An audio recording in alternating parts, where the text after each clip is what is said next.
Hello दोस्तों, रोशनी education point में आप सभी का स्वागत है। दोस्त, हम लोग जीके जीएस में आज देखेंगे विश्व की प्रमुख जनजातियां, जिसमें एक तरफ जनजाति है और दूसरी तरफ संबंधित क्षेत्र या देश हैं। तो जो एक्सिमो जनजाति है वो ग्रीनलैंड और कनाडा में पाई जाती है।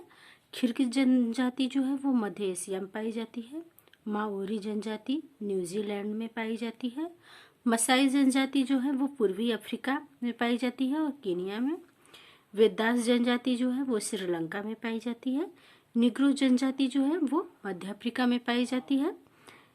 युकाधीर जनजाति जो है वो साइबेरिया में पाई जाती है। आइनू जनजाति जो है वो जापान देश में पाई जाती है। और इधर है बुशमैन। ये बुशमैन जो जनजाति जो है वो काराहारी के मरुस्थल में पाई जाती है, बोत्सवाना में पाई जाती है। इधर है रेड इंडियन जो है, ये रेड इंडियन जनजाति दोस्तों उत्तरी अमेरिका में और कनाडा में पाई जाती है। पिग्मीज जनजाति कांगो बेसिन में पाई जाती है। बोरो जनजाति जो है वो ब्राजील देश में पाई जाती है। इकांथा जो है वो दक्षिणी अफ्रीका में पाई जाती है। हैदा जनजाति अमेरिका में पाई जाती है। तारतार जनजाति जो है वो साइबेरिया में पाई जाती है।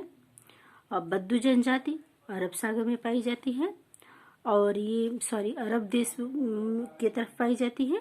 पपुआंस जनजाति जो है वो न्यू गिनी में पाई जाती है। याकू जनजाति टुंड्रा प्रदेश में पाई जाती है। जुलू जनजाति जो है वो नेटाल प्रांत में और दक्षिण अफ्रीका के नेटाल प्रांत में पाई जाती है। अब हम देखेंगे दोस्त विश्व की प्रमुख वनस्पतियां। तो एक तरफ वनस्पति है और दूसरी तरफ जो वनस्पति जिस क्षेत्र में पाई जाती है उससे संबंधित क्षेत्रों के नाम है। तो है ट्रोफोफाइट वनस्पति जो है वो उष्णकटिबंधीय जलवायु वाली घास एवं वनस्पति क्षेत्र में पाई जाती है। हाइग्रोफाइट वनस्पति जो है वो दलदली एवं भूमध्य रेखीय उष्ण आर्द्रता वाली वनस्पति में पाई जाती है। जेरोफाइटा वनस्पति जो है उष्णकटिबंधीय मरुस्थलीय क्षेत्रों की वनस्पति में पाई जाती है। हाइड्रोफाइटा वनस्पति जो है जलप्लावित क्षेत्रों की वनस्पति है।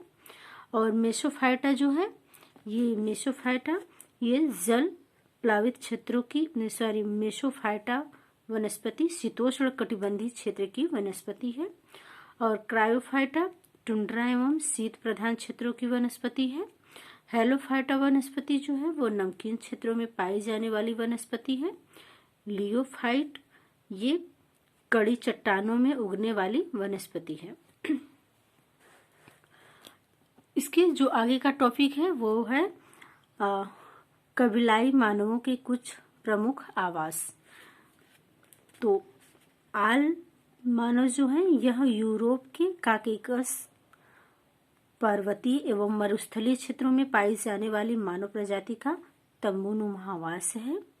और यह लकड़ी के ऊपर चमड़ा मढ़कर वृत्ताकार ढांचे में बना होता है यह आवास। और जो इग्लू है ये टुंड्रा प्रदेश के एक्सिमो प्रजातियों द्वारा बर्फ से बनाया गया अर्धगोलाकार आवास होता है इग्लू। और इस्बा देखें तो इस्बा जो है यह उत्तरी रूस के ग्रामीण क्षेत्रों में तिकोनी रंगीन दीवारों से बना मानव आवास है। क्राल देखें यहाँ अफ्रीका में वांटू एवं काफिर तथा नेटाल जो दक्षिण अफ्रीका का है क्षेत्र नेटाल प्रांत के जुलू प्रजातियों द्वारा घास से निर्मित मानव अधिवास है।